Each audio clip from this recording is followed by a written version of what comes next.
I believe many of you know what it is like to lose someone that you love, someone who's terribly close to you, leaves you for the other world.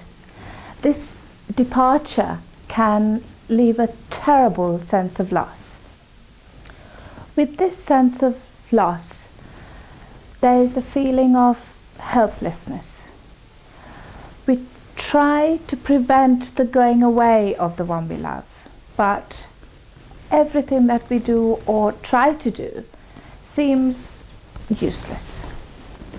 When that person close to us is a husband or wife or beloved child, the pain is just awful.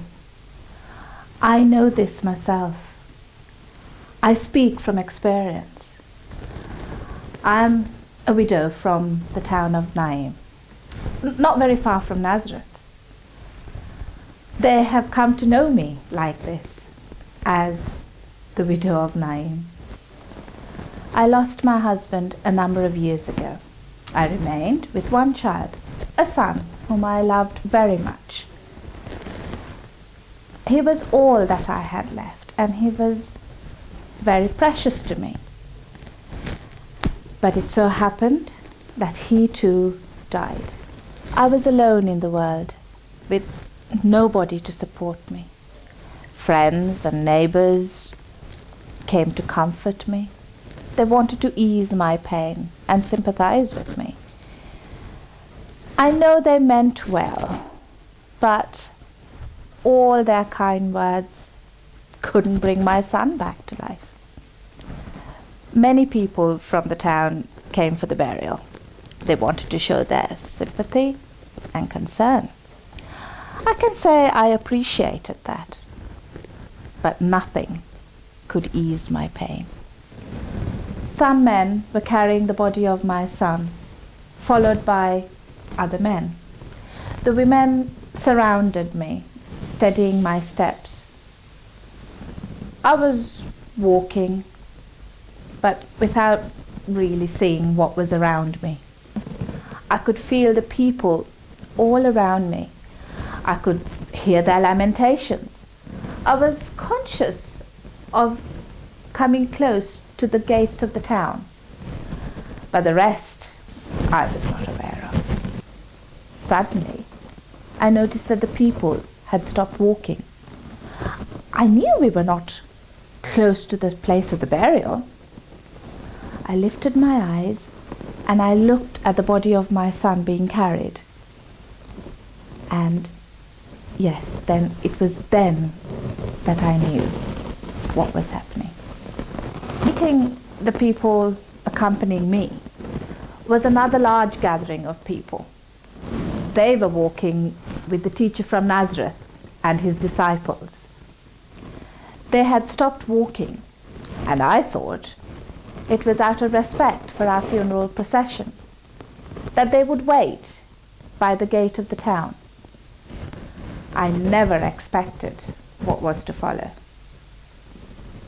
The man from Nazareth, his name is Jesus. He came close to our group. I could feel he felt very sorry for me. He looked at me and he said, "Do not cry." Of course, that's what anyone would say to someone who's crying. But Jesus, he didn't stop at that. He came close to the body of my dead son, and he placed his hands on him.